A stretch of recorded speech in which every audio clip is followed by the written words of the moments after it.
Halo, saya Adrianti Firdasari. Dulunya saya pemain tunggal putri bulu tangkis Indonesia.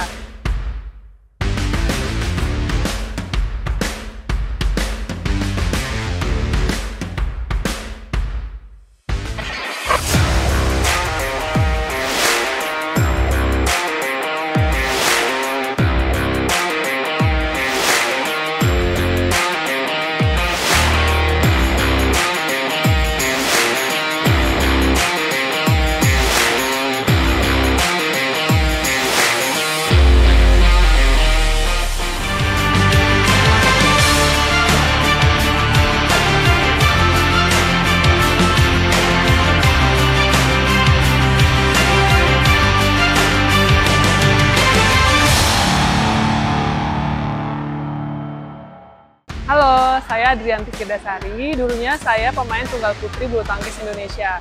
Dan sekarang saya melatih di PB Jaya Raya. Untuk usia yang dilatih, anak-anak usia di bawah 15 tahun dan di bawah 13 tahun.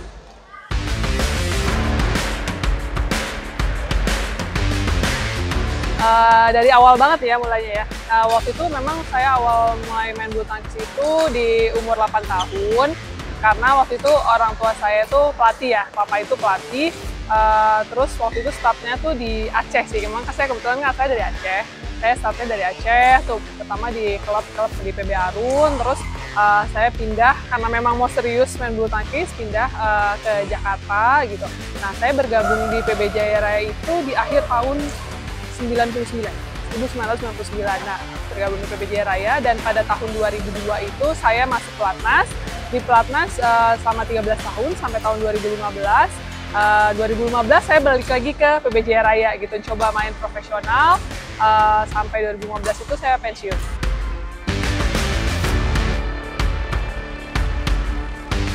Awal banget sih sebetulnya di bulu tangkis ya diceburin ya sama papa gitu, orang tua karena papa pelatih gitu jadi ceburin gitu. Tapi mulai serius itu mulai suka pada udah ngerasain di SD, udah mulai ngerasain juara gitu. SMP tuh udah mulai serius gitu, jadi pengen dibawa sama orang tua pindah ke Jakarta karena kan memang banyak klub-klub besar itu di daerah masih sedikit ya, banyak klub-klub besar di Jakarta gitu. Karena ya udah saya pengen banget, udah ngerasain jadi juara, udah deh pengen jadi pemain dunia gitu.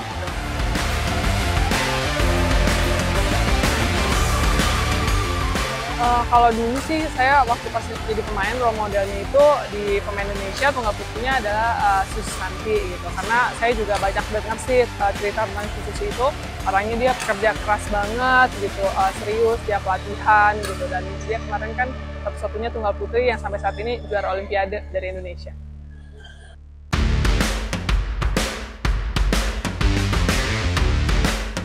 Momen yang nggak bisa dilupain. Dan bersama pelatih mungkin dulu dilatih sama siapa di PB Jaya Raya? Dulu saya di PB Jaya Raya itu dilatih sama ada namanya Mang Asep ya pelatihnya, terus Mas Arifin, Kak Hera, pernah dengan Mas Nampi juga di PB Jaya Raya. Yang nggak bisa dilupain itu adalah waktu dulu tuh kita latihannya kan mulainya startnya pagi banget ya, kayak jam 5:30 tuh udah mulai gitu. Terus waktu dulu kan nggak seperti sekarang fasilitasnya, waktu dulu kita latihan di Ragunan kan ya, di Ragunan. Nah, kita ada lari itu kan trek ada dua kalau di Ragunan, ada yang di bawah tuh trek atletik yang di bawah tuh yang bagus lah gitu ya, sama yang di belakang. Kalau di belakang itu kayak masih yang tanah liat gitu loh. Nah, kalau misalnya mau lari itu pagi-pagi mesti ngelewatin rumah guru-guru, dan itu di rumah guru gitu tuh ada anjingnya gitu. Jadi pernah suatu saat tuh mau latihan pagi-pagi sebelum lari, tapi udah lari dulu dikejar sama anjing gitu. Itu sih. Dulu pas saya di Jaya Raya udah sih sempat sama Bagus, cuman nggak lama ya. Bagus tuh kan dulu dia nggak tuh di pelatnas gitu, jadi kayak ya salah satunya favoritnya Bagus. Jadi kalau misalnya dulu yang paling diingat tuh kayak kita semua tuh takut banget dulu sama Bagus kayaknya. Jadi kalau misalnya Bagus datang tuh kayak udah wah gitu, latihannya udah harus serius gitu. Kalau misalnya nggak serius dikit langsung kamu keluar aja duduk gitu.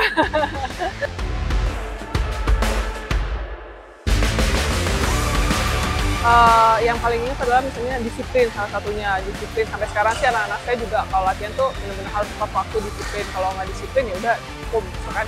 Terus kerja keras sih, karena kan memang yang diingat dulu banyak ya, maksudnya yang seumuran kita banyak. Cuma siapa yang bisa menjadi yang terbaik itu adalah yang paling latihannya paling semangat, yang kerja keras, lebih latihannya dari yang lain, itu dia bisa melangkah lebih jauh.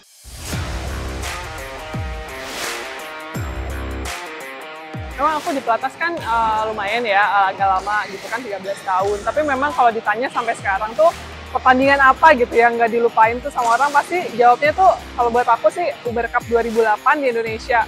Kenapa? Kayaknya kadang juga ngobrol gitu ya sama wartawan atau sama pemain dari negara luar gitu. Nggak pernah ngerasain lagi momen seperti itu gitu. Karena waktu itu tuh kayak masuk ke GOR aja, kita sebelum main ya, itu kan penontonnya penuh banget gitu. Terus banyak cerita juga, kayak ada yang mau beli tiket mau nonton aja tuh sampai ngantri dari subuh gitu. Jadi kita pas masuk aja tuh kayaknya rasanya tuh udah merinding gitu. Saya tuh sampai sekarang kalau cerita itu merinding gitu, karena supportnya waktu itu luar biasa. Walaupun waktu itu tim Uber kita nggak dapet piala Ubernya, tapi kita melangkah sampai final karena waktu itu sempat nggak diharapin juga gitu, nggak mungkin deh kayaknya tunggal di tim Uber bisa melangkah sampai final gitu kan.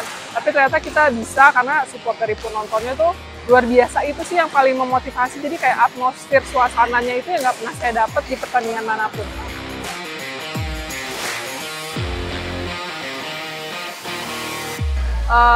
Sikap ya, sikap integritas kita. Jadi nggak cuma di dalam lapangan aja, tapi bagaimana kita bersikap di luar lapangan. Di Jaya Raya itu benar-benar diajarkan banget, yang saya ingat dari kecil sampai sekarang itu kita harus sopan sama pelatih, sama yang lebih besar. Jadi memang sudah diajarkan kayak sebelum latihan kita salah satunya kayak saling dulu pada pelatih atau apa. Itu sih yang sikap di luar lapangannya itu sih.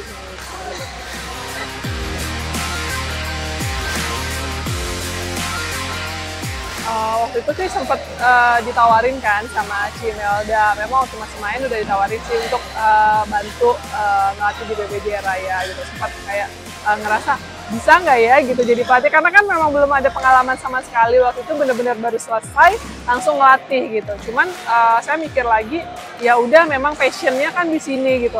Yang saya mengerti ya benar-benar yang saya pahami itu kan di dunia bulu tangkis. Jadi saya pengen juga pada saat saya kerja udah selesai jadi pemain itu ya benar-benar kerjaan yang udah saya benar-benar paham gitu. Jadi emang passion saya di bulu tangkis. Jadi seneng sih gitu, apalagi ngelatih anak-anak kecil kita bisa ngebantu mereka untuk lebih baik, itu udah suatu kebanggaan tersendiri sih. Ya kesulitannya sih karena beda-beda, tiap anak kan nggak sama ya. Dan itu masih kecil-kecil gitu kan, kadang mereka masih moodnya masih naik turun gitu. Kadang ada anak yang bisa kita kerasin, ada anak juga yang nggak bisa dikerasin gitu. Karena tiap anak tuh beda-beda. Jadi kesulitannya di situ. Masih kecil-kecil itu kayak kadang ya udah gitu latihannya, kadang ada yang suka-sukanya aja. Jadi kayak harus di-push gitu, ayo gitu semangat. Cuman hampir semua sih karena mungkin mereka udah tahu ya tugasnya menjadi atlet, mereka memang mau jadi juara dunia gitu. Jadi mereka udah ada kesadaran sendiri sih untuk latihan tuh semangat gitu.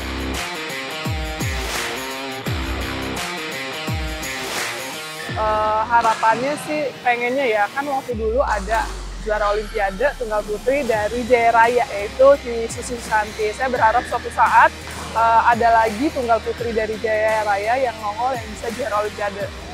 Kalau menurut saya intinya sih semua di latihan gitu ya, karena hasil dari pertandingan itu ya hasil kita di dalam latihan. Jadi setiap latihan itu, latihan apapun ya harus 100% gitu. Jangan ngelakuinnya setengah-setengah. Kalau misalnya kita ngelakuin setengah-setengah ya udah hasil yang akan didapat juga nggak maksimal gitu sih. Motivasinya dream big, make it happen because nothing impossible.